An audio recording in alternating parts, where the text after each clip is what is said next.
this was around 2:30 a.m. or something like that?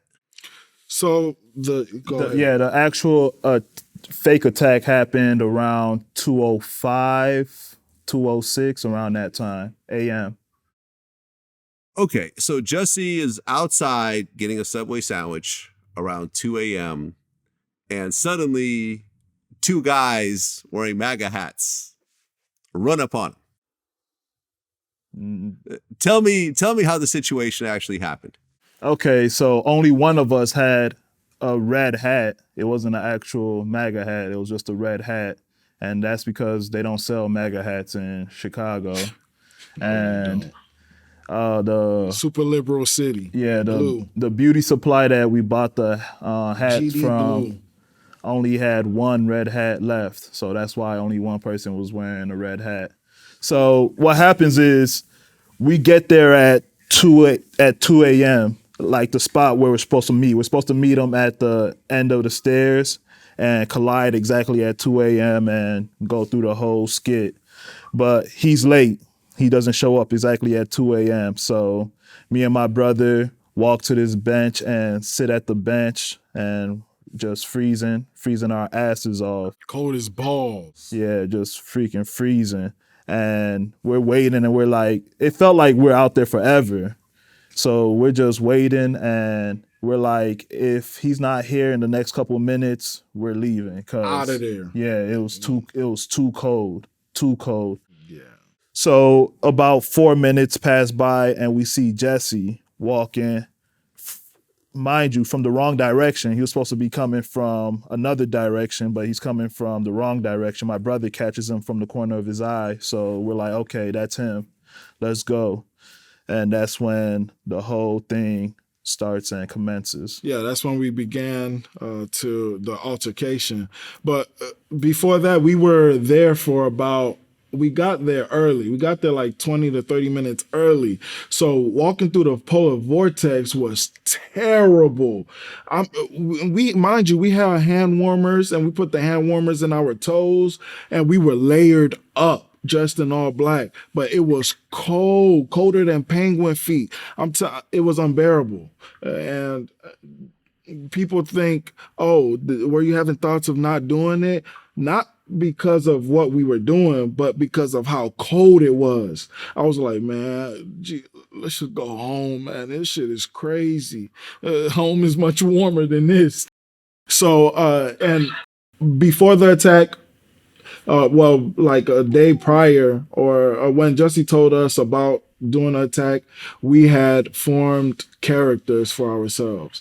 We were going to be white Southerners that hated Jussie or white racist Trump supporters. So I named him Bubba. His name was Bubba, and he never gave me a name. So as we were, so we had to talk like Southerners or how we thought Southerners talk, our impression of what they talk like. We did that. We were even walking like weirdly, not weirdly, but like how they would walk. Uncharacteristic of how we walk. That's what we were doing. So we were in character the whole time. Even in the cab ride over there, we were in character. Even so much that when the cab driver was, investigated, was questioned by the police, he told the police that it was white guys that he drove.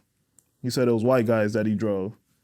But we were all covered up, so the cab driver couldn't see what we were under there. He just heard us talking as we were talking to each other in our white Southerner voices.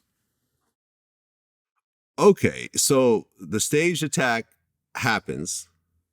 You guys start yelling racial and homophobic slurs at him. And who actually hit him? So I fake hit him. I didn't even really hit him for real. So I like went across his face like that. And then, so initially, what I said was, hey, that's what I said. And to get his attention. And I said, hey, aren't you that empire faggot? And then he turned around. Hey, what you say to me? And then I said, yeah, you heard me. Aren't you that empire faggot nigger? And then that's when I threw the punch at him.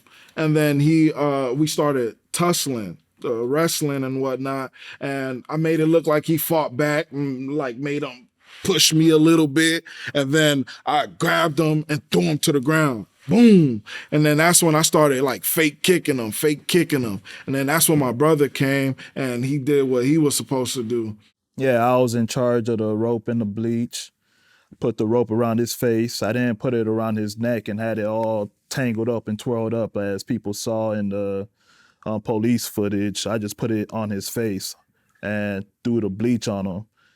Then ran away after that because there was a car driving up with its headlights on, and once we saw that, we got out of there. Yeah, we got out of there. We also had to mention, so there were key words he wanted us to mention. The empire, he wanted us to mention faggot, he wanted us to mention nigger, he wanted us to mention this is MAGA country. So we had to say all those words in there. So the last thing we say, this is MAGA country, for I stole off him, for I punched him, fake punched him, of course. And then after I threw him to the ground, he didn't have no bruise, and to make it more real, I had to like put my knuckle out, give him a noogie. So I pull my knuckle out, and then his face. I started twisting his face, but I didn't like. I made it look, like I was punching him or whatever, but I was really giving him a noogie on his face. So that's how he got a scar on his face.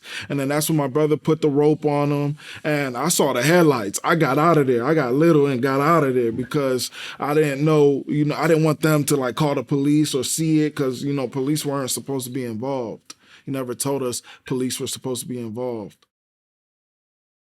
Okay, well, after the staged attack happens, he calls 911, said that he was attacked, and Chicago Police Department shows up at his apartment. And I remember seeing the video of him in the apartment with the police showing up, and he had the noose around his neck in his apartment. That was the moment that I said, okay, this is all bullshit. Like, this is ridiculous. Anyone who gets attacked and someone tries to hang them with a noose, the last thing in the world they're going to do is just hang out with that noose until the police show up. Like, that's crazy. Yeah. And that's what people knew that, something is up. This does not sound right. Like, a victim will not wear a noose just to prove that he was attacked. You don't have to prove you were attacked if you were attacked. You just were attacked. And you're going to be like, yeah, they had this thing on my neck. They put this on. And first of all, if the camera footage that you thought was going to capture it, why would you still have the noose on your neck? So that's where his thing fell apart. His story fell apart.